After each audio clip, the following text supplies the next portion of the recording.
Hey everybody, welcome to episode 3 of the Manic Expression Digression session. I am joined, as always, by my faithful companion, Martin. And I, of course, am always joined by James because he won't go away. I won't leave you the hell alone.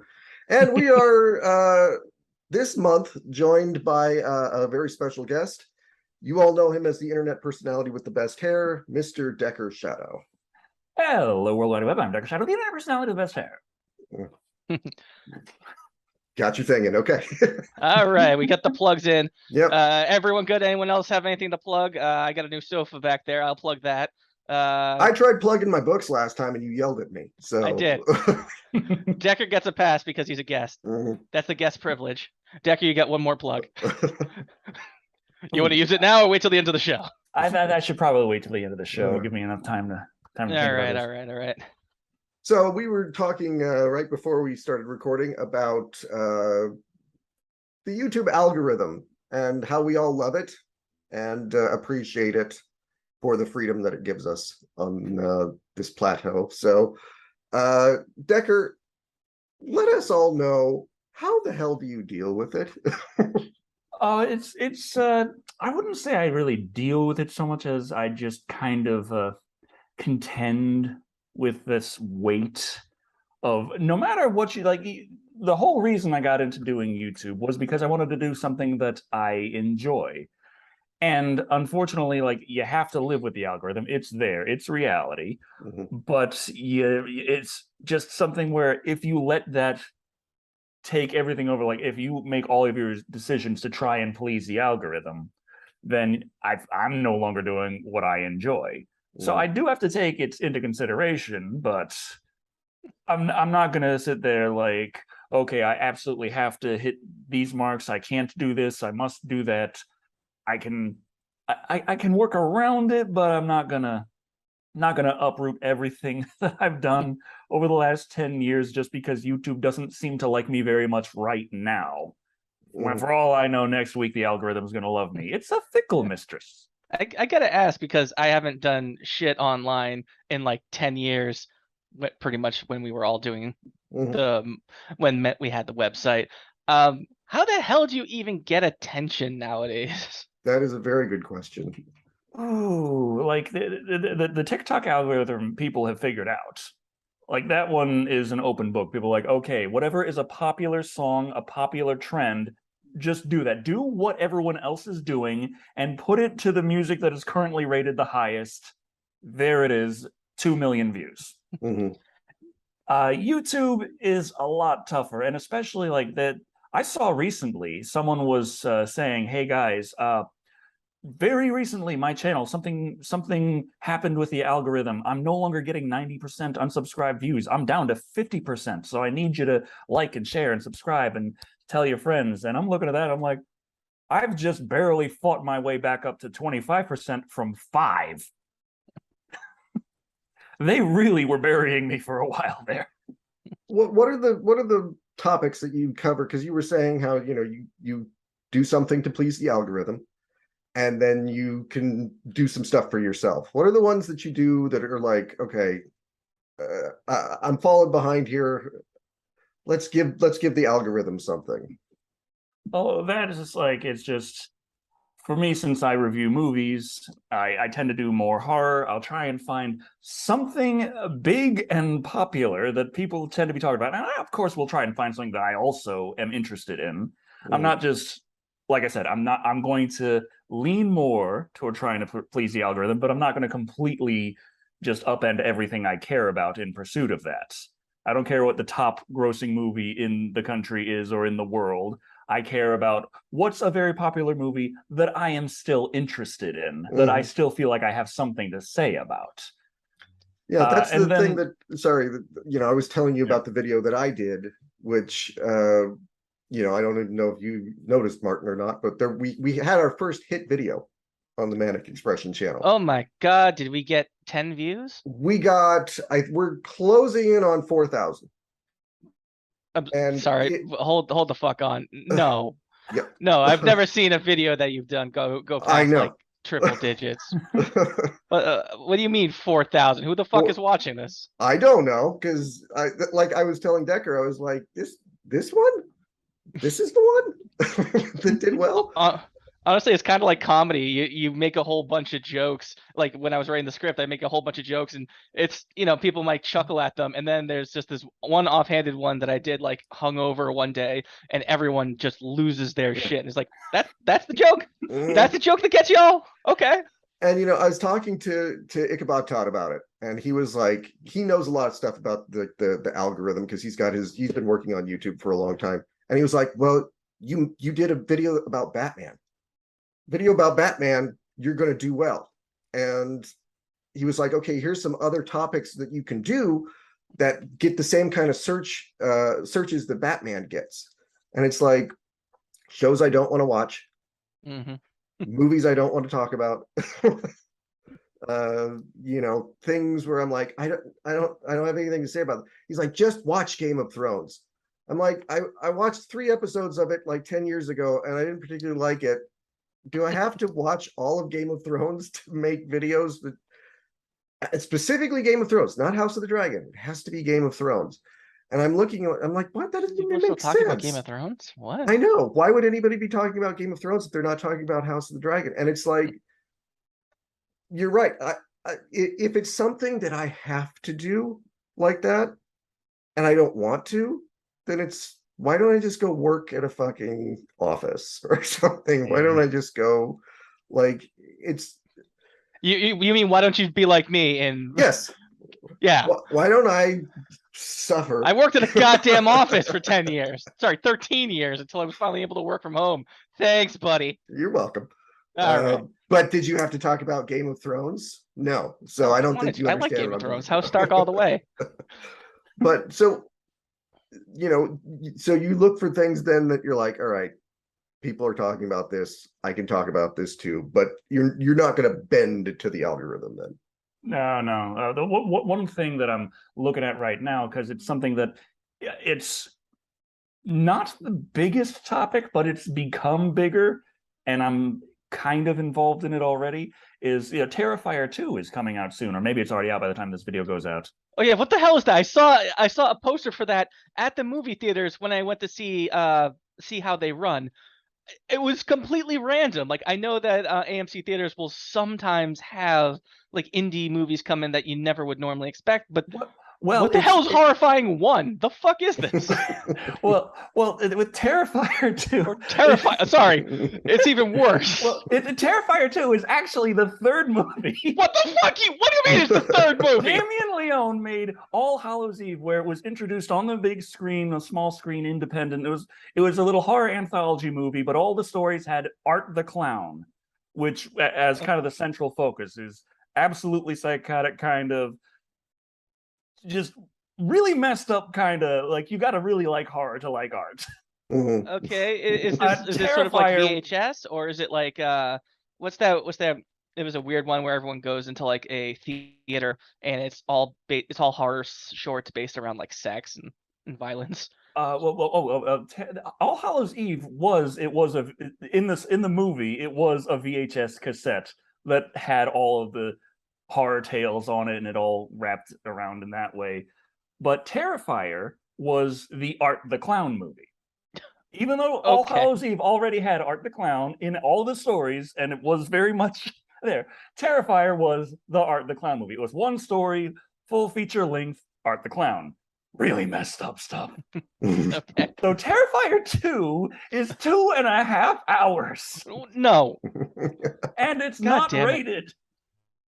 And it's gonna be in theaters. Yes, but not theaters near me. I'm down in that Bible Belt, so I gotta drive 80 miles if I want to see Terrifier 2. But I feel like it would be very worthwhile for my channel, and I also really want to watch this movie. I gotta love that optimism, because I'm one of the few people who saw Wolf Cop 2 in theaters. But you know why I saw Wolf Cop 2? Because it was playing downtown. I'm not driving 80 miles to go see fucking Wolf Cop. The fact that you're willing to drive 80 miles to go see essentially a Shudder movie is, I guess, commendable in some way. I won't, if it's not at the theater closest to me, I won't go to a movie anymore. It has to be like no, it's playing downtown. If it's not playing there, then I'm just not going. But I guess now that we're talking about like movies and stuff, you have 10 years of content. You've been doing this for a while. You're still picking and choosing. Have you noticed anything change in your videos over the time span? Have you, and not just to appease the algorithm, like you as a person, has anything changed where now you might do things differently? Well, I feel like a lot of my older videos, I wasn't trying to be, but I was a bit harsher about things. And there are a lot of things in movies that I still don't think they're like the greatest decisions in direction and cinematography, but they don't bother me as much. And I understand certain things, like certain sound effects that don't match up with the plot or the prop, certain sound effects that are just, they don't make sense. But without them, it's kind of hard to show the audience what is going on in a way that people can quickly understand.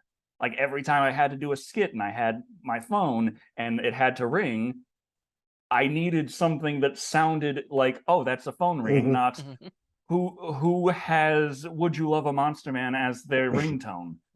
Like I needed something that people could understand instantly. And so I got a lot of comments saying that sound does not come from that phone. That's the wrong ringtone for that model of phone. And it's like, oh, come on. I'm the one who's supposed to be nitpicking here. Yeah. Well, that's what I've noticed about like your newer videos as opposed to the older videos. The angry critic is quite as angry as he used to be. I think we could all agree, like 10 years ago, I mean, it's about even longer than that, like for some of us, that whole like everybody for a while was the angry something, or that's so and so with something, glasses, hat, whatever it would be. Everybody was trying to be certain people. And the people who've lasted, I think, are the ones that evolved.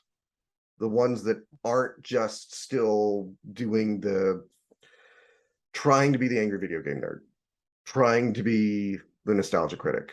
The ones, I mean, because I think there was that period of time when Manic Expression started where half of us were trying to be that. Like every other person was something, that guy with the. And well, that was also kind of the standard at the time. We didn't, not everyone can or even should innovate. I mean, sometimes you can just do what you can do and maybe you can move on, or maybe you find out it's not right for you. I mean, the way I see it is, as long as you enjoy what you're doing it right. And so I enjoy murdering cats, so I should keep doing it. And I enjoy jerking off while I watch. We're a good team here. Okay, well, what you're doing may not necessarily be right, but the way you go about it is right for you. We have a format and we're efficient. Actually, I actually only thought about this today, but you two are the only two people from Manic Expression that I've ever met in person, both times at Metacon. We co-hosted panels at Metacon. Decker's, in my experience, was much different than what our experience was. They fucked us over real bad that year. That was the following year, if I That remember was the following right. year, yeah. That was when you were like, okay, that's done with Metacon. That was it. Yeah. No, you have the big room at noon when everyone would be going the day before, but we're going to tell you Sunday. Yeah. Oh, don't worry, we'll get you a room. Oh, we're also kicking you out of the room because we need to have a Power Ranger in here. No, it wasn't that they were kicking us out of the room. It was that the Power Rangers didn't show up. And they gave us the room because the Power Rangers didn't show up. So people would come in, see we weren't the Power Rangers, and leave. Except for that one kid who got mad at us for not being the Power Rangers and then left. Well, to be fair, I also went, he's like, wait, are you the Power Rangers? I'm like, yep, Blue Ranger right here. But, you don't get to meet people very often, like when you do this online. how many other people have you gotten to actually like interact with in person? Like not necessarily specifically for Manic Expression, but just people that you knew online. Yeah, just from Manic Expression, just like a little tiny bit. Nah, that was that. I mean, we were all over the United States, so Yeah. it's kind of hard to. And let's face facts. We were all ordinary folk. We're broke. Broke as hell. I get a lot of people saying, "Hey, you got to do like crossovers with Stitch Together Picks, with Brandon Tenold, with all of these guys," and I'm like, I'm not even talking with these people. I don't know what they what they would want from me. I'm pretty sure they've got their own things they're busy with. I've got things I'm busy with. Like, I wish them the best. If we could work together, great. But I'm not looking to expend a lot of energy in that direction because I'm kind of happy being by myself. Mhm. Now, Yeah. have you done any live shows, Decker? Oh, yeah, I do live and wide. And I actually was watching one the other day, and I gotta like what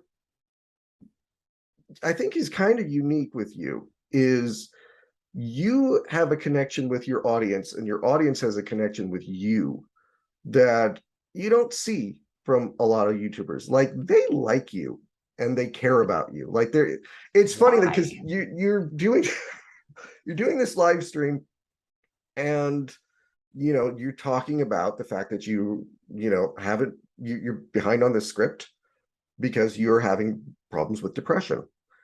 And I loved looking at the feed on the side because it's like, we love you, Decker. Take all the time you need. When are you reviewing Puppet Master? Review Puppet Master. But Yeah. I thought There's that was one interesting. guy. There's one guy I admire their tenacity, their drive, their soul is just one that will not give up.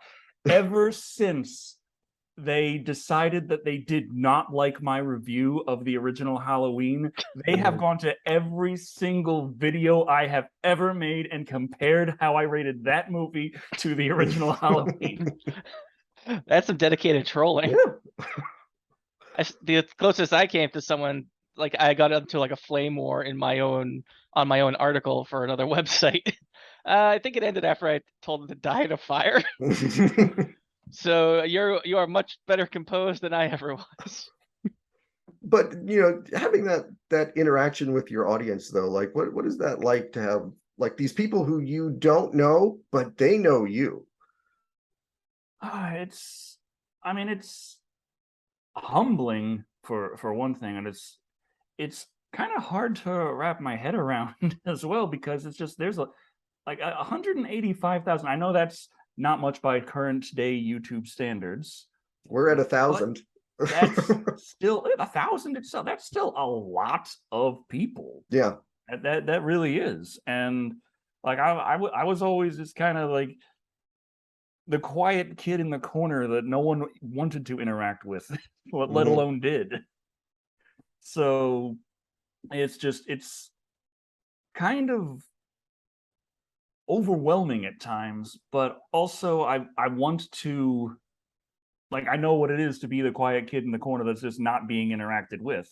So when someone reaches out, I want to have some kind of reciprocation there. I wasn't even intending on doing that stream talking about my depression, but I didn't have anything else ready that day. And there was a comment someone made where they were saying that they checked my channel and they didn't see me upload and they felt bad, but then they realized it was only Tuesday, whereas my normal upload date is Wednesday.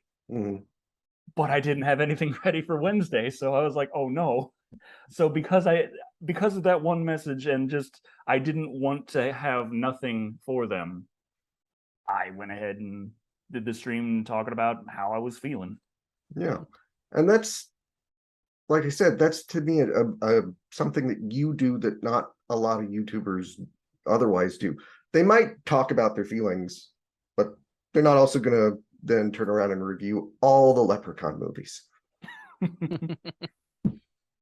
Oh, Yeah. Origins. I really did not count. There's always the one. There's always the one in a summer special where all the biggest fans of the franchise will tell you that you can skip that one. It really doesn't belong there. Mhm. That's one of the ones where I really feel truly they were right. They were right. I definitely mean- liked. Oh no, you go ahead. Yeah, I mean, Origins isn't even like it's a reboot, right? It's basically because it's an all new Leprechaun. It's Mhm. not Warwick Davis. Yeah, it's an all new Leprechaun. It's a WWE movie. It's a completely right. different direction for the franchise. It's not a horror comedy. What? It's the Leprechaun's lore and design is completely different outside of the fact that you call them a leprechaun and they're from Ireland. Mhm. I've been baffled by a lot of things that has been said over the last, I don't know, half hour or so. Just the fact that we're talking about Leprechaun lore. What are we doing with our lives? No, you have to understand when Leprechaun goes back to the hood, that's when we get the deep dive into what the fuck are we doing with our lives? And that question's pointed It directly was at you, the one Decker. leprechaun that didn't go back that did go back to the hood. I spent all summer looking up leprechaun facts. So I gotta share it with the world. And I loved that some of those videos were the Leprechaun movies that didn't get made. That was a lot of fun because that was just when I do a lot of research for these movies and stuff, I come across things like that. And the way I would usually put my reviews together, I want to keep them kind of succinct. I want to tell people what's going on in the movie because that's the kind of videos I like watching personally. I like to ham it up a bit. Mhm. I try not to get as angry as I used to. I crack jokes here and there, but there's not enough room in one of those videos to really fit all I would want to say about that kind of subject. So in trying to please the algorithm and realizing I needed to put out 2 videos a week in order to keep it happy, that was a great idea for another video. It was a lot of work and it kind of led to a little burnout, but the algorithm loves burnout. Oh God. It does. It really does. Just trying to get 2 podcasts out a month, I remember, was Mhm. a Herculean task. It's a lot of work that goes into anything. Like how much prep do you usually have? By the way, I guess anyone who's watching / listening, I don't really watch shit anymore. So I'm coming in as like almost like this guy from the outside that you meet at a party. It's like, wow, you do the YouTubes? What's that like? I know we've known each other for 10 years, but what do you do? So how much prep do you have? Like what do you do when you get your ideas ready and you're ready to, I guess, from paper to screen? What goes on? Well, first I, of course, got to just figure out what I'm going to review, which sometimes that takes a lot longer than it really should. But after that, assuming that's done, like I've already got it scheduled, and I'm like, oh, that's what I'm doing this week. Okay. Then I like to go in blind. I don't look up things. I don't check out the trailer. I don't do any of that. I just watch the movie. Stay focused. Try and figure out as it's going along, okay, what's it tell me? What's I'm feeling here? How's this cinematography going? Thinking about things like jokes that I would make later.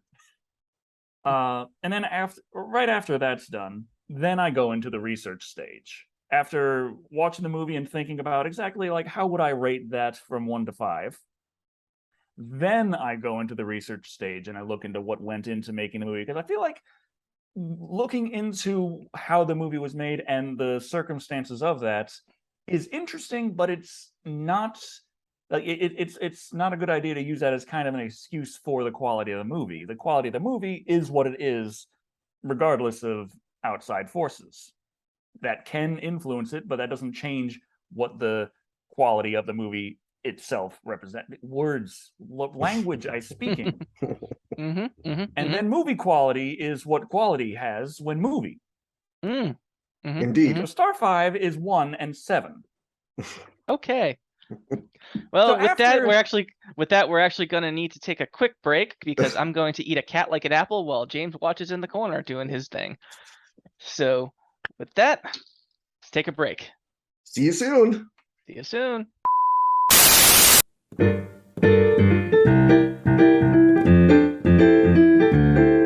Hello, everyone. This is Ichabod Todd, and you're watching Digression Session.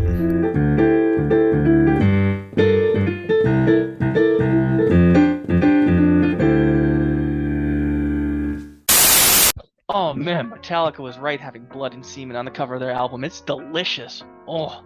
Anyway, we're back. That was 2 towels for me, by the way. It's true.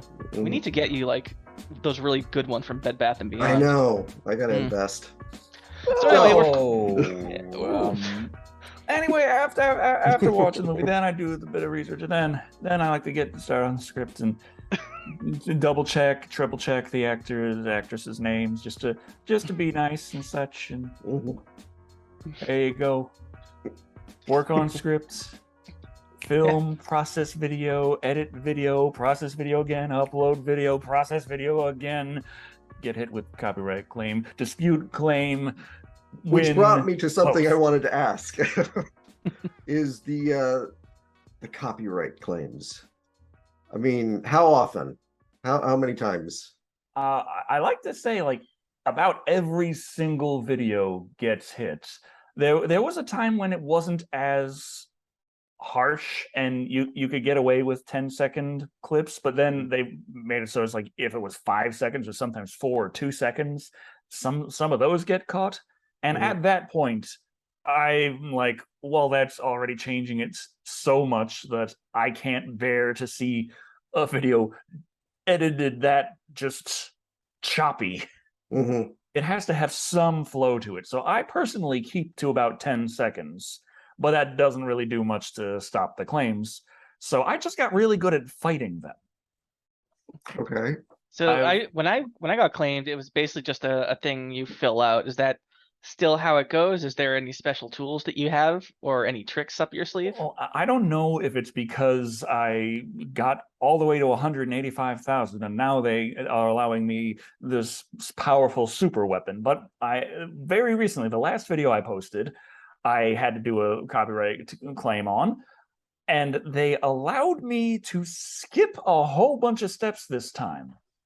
Instead of having the dispute that could get rejected, and then I had to appeal, and that could get rejected, and then I'd have to fight a strike, and that could get just go all for that. I could skip the whole thing and just go straight to the appeal process. And instead of a month, the claimant only had 7 days to respond, or I'd get a strike. And I'm like, well, this is the direction it's going anyway, so press the red button. And that got taken care of before the end of the day. So I'm very happy about that. Have you ever had a strike put against you or a claim put against you where you went, oh shit, I definitely did that, my bad? There was only one time when I got a strike where it was something that wasn't really that I couldn't fight, or I didn't say like, where after thinking about it for a while, oh yeah, I guess you got a point. But there was a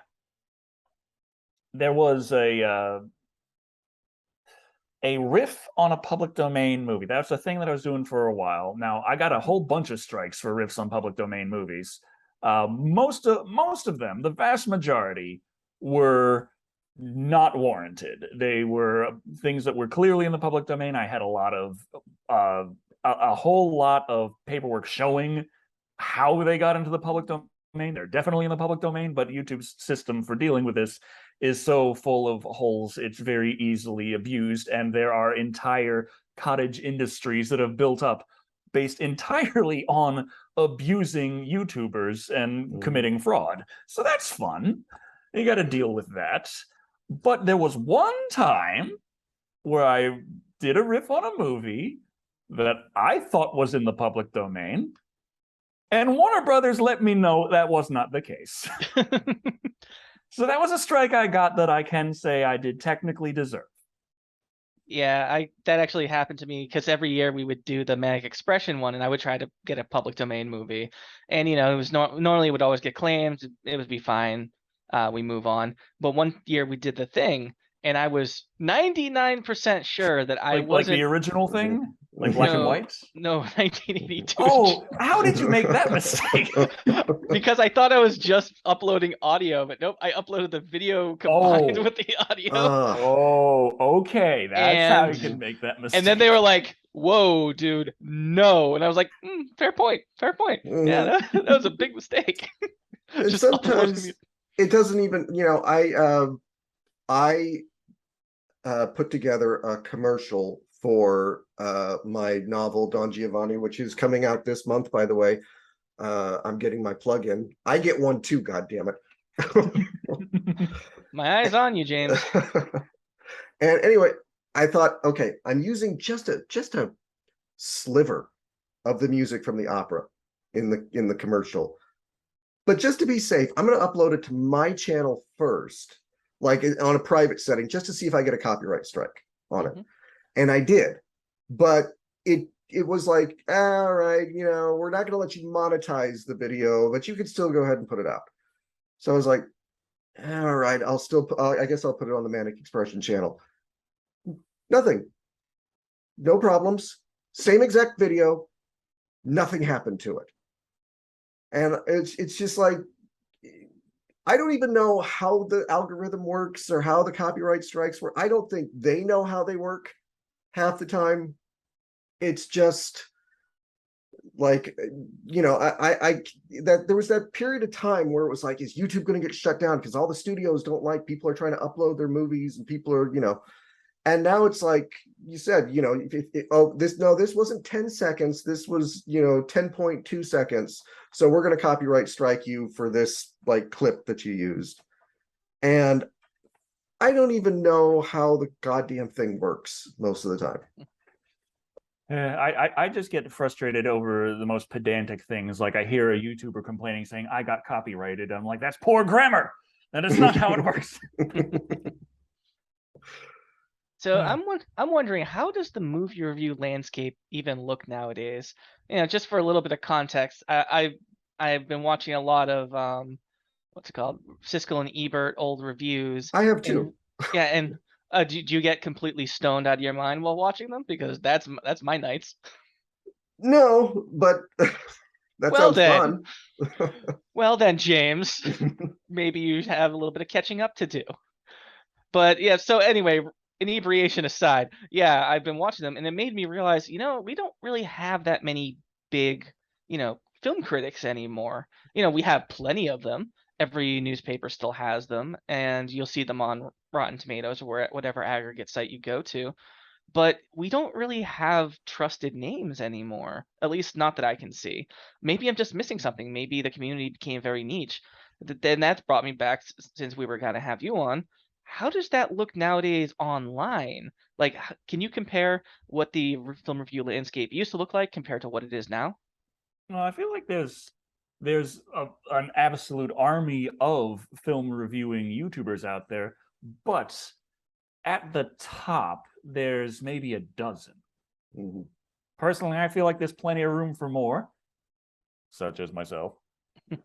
but there are like the same faces you see, and I've seen a couple of the reviews. I've seen a couple of the comment sections on their reviews, and it seems like the review landscape everywhere about everything anymore, where people aren't looking for an opinion for something to try and learn about it. They already know about it, and they're looking for validation for what they already feel, or just more into, like, if they haven't seen it, but they've seen someone else's review of it, validation of that opinion. And it's a very strange kind of I mean, I exist within the critic circle there, as well as the audience circle in some respects, but I'm mostly in the critic circle, and I find it very strange to have so many eyes on you, and you want to give your opinion on something, but a lot of them aren't interested in it. And it's like, then why are you here? Why are you here? So I feel like Siskel and Ebert, they were critics. They gave their opinions. I disagreed with them on quite a few things, but I cannot argue that they gave their honest opinion. And I'm not sure.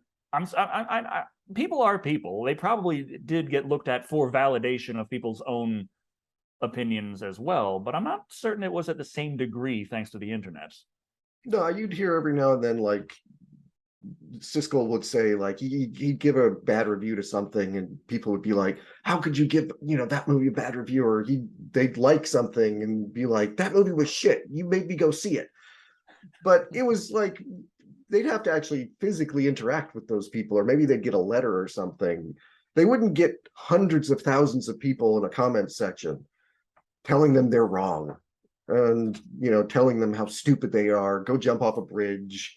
Gotta love the the wall of notifications when that happens. Mhm.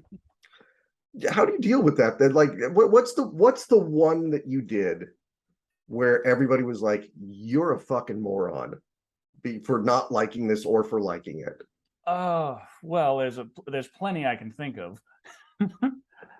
But usually when I get a whole bunch of like one of the first videos I did that actually got a whole bunch of negative response to it, and that was when I had like 50 subscribers, like back in 2008, before I was even really doing reviews and trying to be a YouTuber. And I got like so much vitriol. So that was my introduction to online discourse in the modern era, and it did get to me. I mean, I am human, and when you get that much negativity, it does burrow its way into you, and I'm there like, am I really this terrible of a person? What's going on? But anymore, I still get negative comments, not to that same quantity that I was introduced in, but a lot of times I'll take a step back and I'll post a review, and then someone will leave a scathing comment on it, telling me all kinds of things. It's telling me that I need to cut my hair, telling me my teeth are horrible, telling me that my house is filthy, telling me that like no one loves me, everything's horrible, and it's all my fault. And I'm looking at this and I'm like, well, what the hell does that have to do with Phantasm? They didn't mention a single thing that I got objectively wrong in the movie review. So the way I see this is I said something they didn't like, and they don't have the capacity to articulate it. And maybe they don't like what I said, but they can't find anything wrong with what I said. So they're going for the ad hominem. So that doesn't bother me nearly as much as it used to. No, I remember back in the day when I would see it as a personal attack. And now I'll see a comment and I'll go, oh, this guy's got a lot on his mind. And, I'm not gonna stress about this too much. Hey asshole, you got to the end of the video. That's a view for me. That's what I always think now too, is if I see, like, I mean, that's the thing that I found doing when I had that one video and it did really well. I was like, okay, I've got to engage with the comment section to kind of, because that's one of the things you're supposed to do as a good YouTuber. And it was like, again, I don't think much of the video, but I had these people, you're a genius. And I was like, oh, and then there's always the, you get enough of them. And after a while, it starts to turn to, you stole all your ideas, asshole. Like, I think this guy, I heard somebody else say this in a video that I've never seen before. You stole it from like this person. And I'm like, at first I get like a little defensive, and then it's that traumatic childhood, that comes creeping back in going, you suck, you're terrible. But I've been doing this long enough now to where I can see it and go, like you said, thanks for watching, you piece of shit. You don't have to tune into the next one. No. The whole stole your ideas thing. That's the thing. I remember a long time ago, I still get comments on it sometimes, but one of the first big movie reviews I did was for Prometheus. And I distinctly remember one person who got very, very upset with me, saying that I ripped off of Film Brain their review of Prometheus because of a specific joke that we both did the same joke. That being when the C-section happens and the baby turns out to be a squid, we cut to the MIB, the clip, congratulations, Reg, it's a squid. Which, it's an extremely obvious joke to make. I don't know why you would think anyone is ripping off of anyone for that. It's the clear goat. It's science fiction. A baby's born and they're a squid. Like, how many examples of this do you have? And MIB was a big movie. A lot of us watched it. Yeah. And that's where we go to. Also, of note, my review came out before Film Brain's review. So, Yeah. and I don't think Film Brain ripped me off. I'm pretty sure he doesn't know who I am. No, there's the comment that was like the most hateful on the video I did, because the video I did was like, what if Tim Burton kept making Batman movies? And I was like, well, if he kept making Batman movies, who I would hope to see as the Riddler would be Robin Williams. And everybody was like, that guy with the Channel Awesome just put out a video like 2 years ago where they were doing this, and they said that they would have had Robin Williams playing the Riddler. So you fucking stole it from them. And I'm like, Robin Williams was supposed to he was supposed to play the Riddler. Everybody knows he was supposed to play the Riddler. Yeah. Like, I just was saying, and I even acknowledged in the video, he was supposed to play the Riddler, So it was like an obvious thing to go to, but this person was insisting that I stole it from a Channel Awesome video. I don't remember the last Channel Awesome video I watched. It was a long, long time ago. But if Tim Burton kept making Batman movies, who would Johnny Depp play? Calendar Man. That's the one I forgot. You know what? I didn't even think to include Johnny Depp. And some people were like, well, who would Johnny Depp have played? And I was like, oh, yeah. Now, who would Helena Bonham Carter play? Here we go. There's the stumper. Let's all enjoy some dead air while they try to figure that one out. Poison Ivy? Sure. Poison Ivy. I'm trying to think of other female Batman villains, but anyway, yeah, it's, I don't know, the anger that will come at you sometimes. It's one of those things where, like, I would like to not read the comments, because you're always going to get the one or two people who are just attack you, but then you miss the people who are actually appreciating like the thing you did, and that feels so good to to have people saying to you, you worked hard on this and I appreciate it and I really enjoyed it. That's one of the cruel things about the brain, is it likes to filter out the 99% of positive comments and hyper focus on the negative. It's like, why people, I get so much love from so many, and yet I notice the guy who's like, you need a nose job, you prick. I'm like, what? I mean, that's almost kind of like any job that you have. Like, I think about my time in retail, or even my time in my career now, and it's like, we'll take when I was working in a hardware store. So many people came in and bought one thing, two things. They just knew they just needed to be pointed to an aisle. Perfectly fine, innocent transactions. I don't remember a single one of those, and that constitutes 90% of my day. What I remember is the asshole who spilled the paint outside, the fucking person who came in and thought I didn't know what I was talking about a screw when she didn't even know what she was talking about. I still have these stories. The woman who came in with an upside down cross, who thought that Satan like was a part of her cats. Yeah, that was a thing that happened.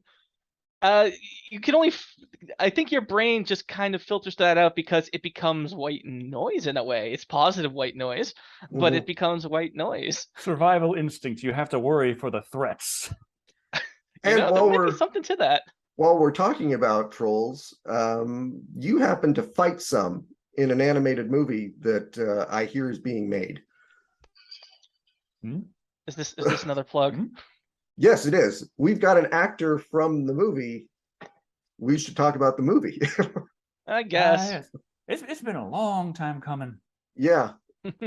I just the animator sent me like a background yesterday, I get these little things like dripped to me, and it's like, oh, there's the post office from scene one.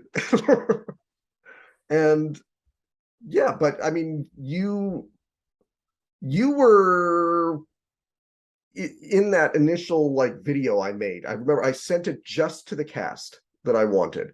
Like, hey, I watched the Muppet movie the other day. What do you think if we did that? And yeah, it's been going on a decade, I think, since I initially approached you about being in the movie. Ooh, that's a heck of a little project there. Yeah, Yeah, it would have gone a lot faster if we had money. yeah. I mean, yes and no. If we were independently wealthy, it If- probably would have been done by yeah, now. well, that, If, yeah. yeah, if we didn't put all of our faith into certain people that we shouldn't put our faith into, and then we've Sorry. had what for this is the fourth animator, the one that finally is working.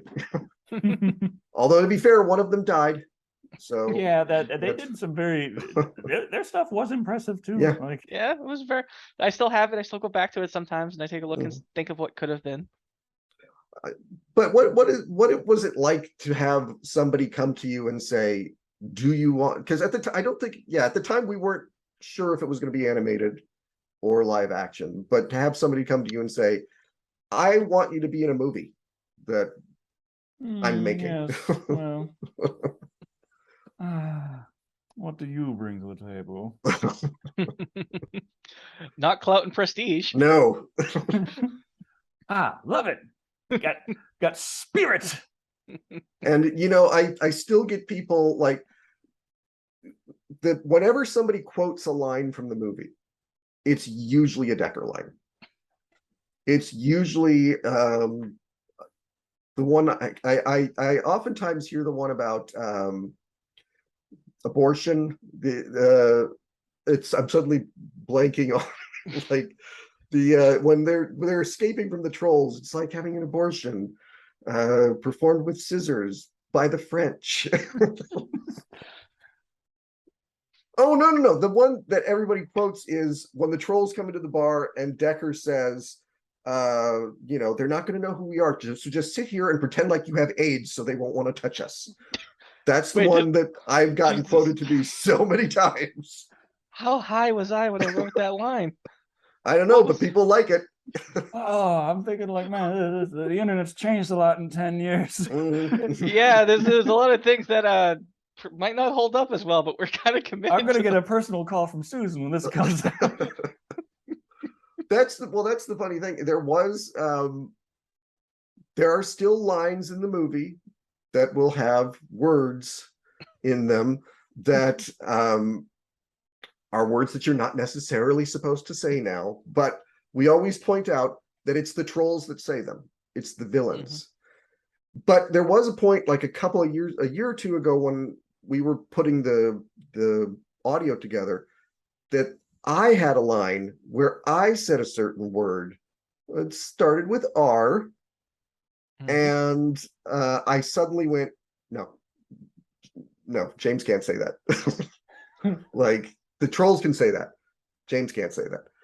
And we changed it, which again goes to show the amount of time that has passed where I didn't think anything of it when I recorded it. Yeah, and when I wrote it, I know exactly what part that was. I was like, well, the character's drunk, he's being dragged down to their level. I guess it would make sense. Plus, it sounded kind of funny to me. And sometimes you need to live a little bit more to hear the proper tone and realize, oh, that was a mistake. We're really selling the movie right now, aren't we? Yep. I think that should be the subtitle of the movie. Oh, that was a mistake.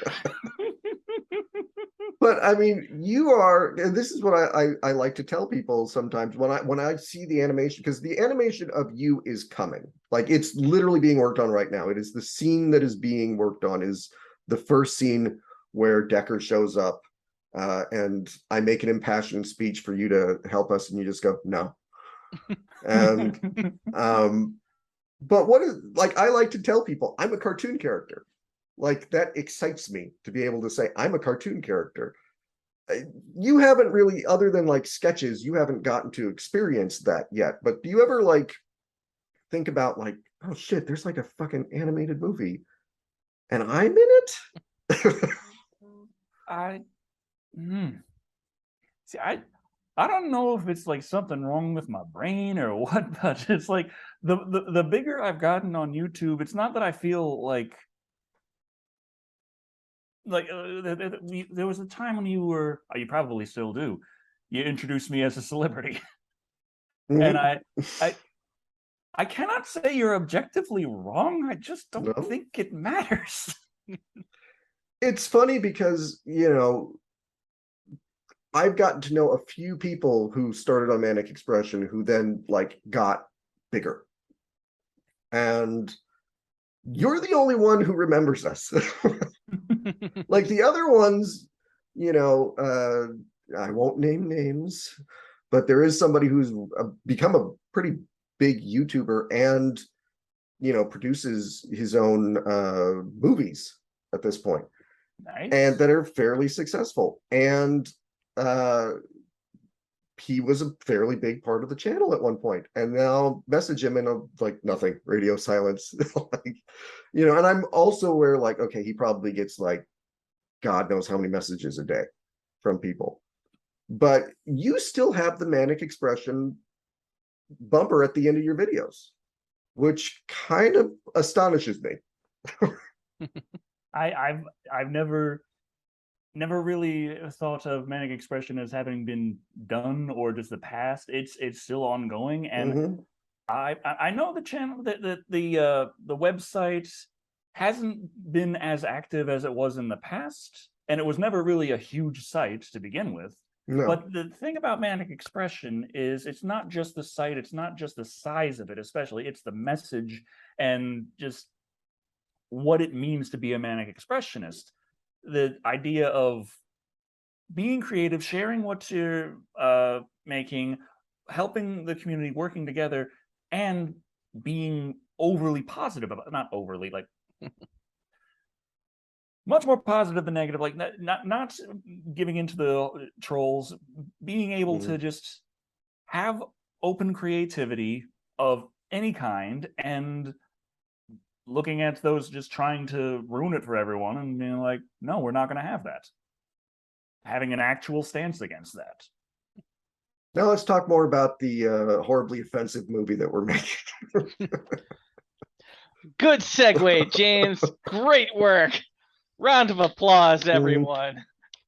But I do have a question, and this isn't just me as the writer fishing for something, but what did you think when you got that script and you actually read it? Like, I'm assuming you read it from cover to cover.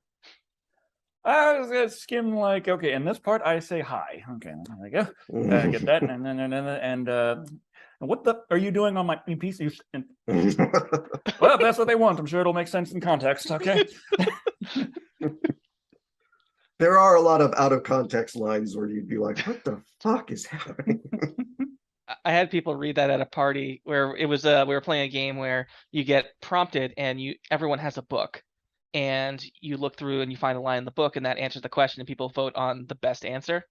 And I gave someone the script because they didn't have a book, and they went through just like just looking for lines for some of these questions, and it was like, wait, what? It's like one of them answered a question with, put down that hammer and let go of the baby. And it was everyone's like, what book is that? It's like, I don't know, Mario gave it to me. What are you doing? Well, we're gonna wind this down now, but I do have one last question, which is, when are you going back to Japan? Oh, I've wanted to for a while. I think they just opened back up, actually. Like, Japan has just opened up back to tourists after closing down. Because I remember hearing so much about how that trip went so well. Oh, there was an experience. An experience. Oh man. But really, like what because you are, whether you feel you are or not, you are a successful YouTuber. what is something that you would tell somebody who, there's got to be people who ask you, like, how do I do this? I'm not asking for I'm asking for a friend. Yeah, we gave up a long time ago. Well, my thing is a lot of people get caught up in the how and they forget about the why.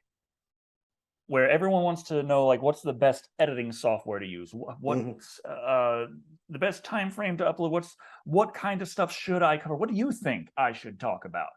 What do you think my video length should be? And it's really just, why do you want to do this?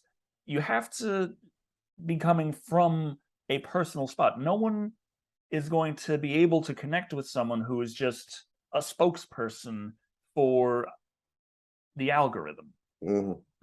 You have to have some kind of personal stake in what you're talking about. People can sense when you have that kind of passion for the topic. And they can sense that even if you're recording off a little iPhone with the little microphone attached there, you're trying to talk into that and such. And if you want to be out there and talking about it, just be out there and talk about it. The best thing to do is be present. No one can watch you if you haven't uploaded anything. So as nice as it is to have all the bells and whistles, have a green screen, have a 4K camcorder, have the Adobe Creative Cloud at your fingertips with all of the cloud computing powers of the gods to edit everything. If you're not talking about something that means something to you from the start, it's not going to matter anyway.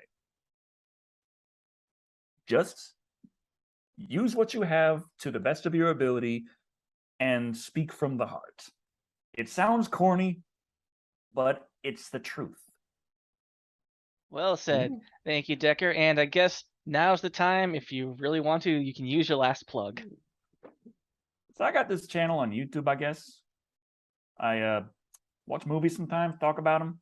A lot of horror, lean into action, adventure, any kind of genre the body count rises. I know, I had to watch Under Siege. And I saw Under Siege too. That's technically not horror, but... No, well, it was a horrible experience for me, so... All right, Although guys. I will say, though, I made a video recently where I said who, should have been in the Expendables movies. I included Steven Seagal against my better judgment, but I did include him. Running through a minefield in the background. Don't worry, he's Seagal. He'll be fine. All right, now I'm wrapping it up. All right. Two attempts. We're finally doing it. This has been another great episode, and if you think otherwise, you're wrong, because this is the internet, and that's what we say. All right, James. Great talking again. Decker, lovely Thank you seeing for you as being a part always. of this. I've been Decker Shado. And remember, it makes sense in context. It really doesn't. No. Bye, everybody. Adios.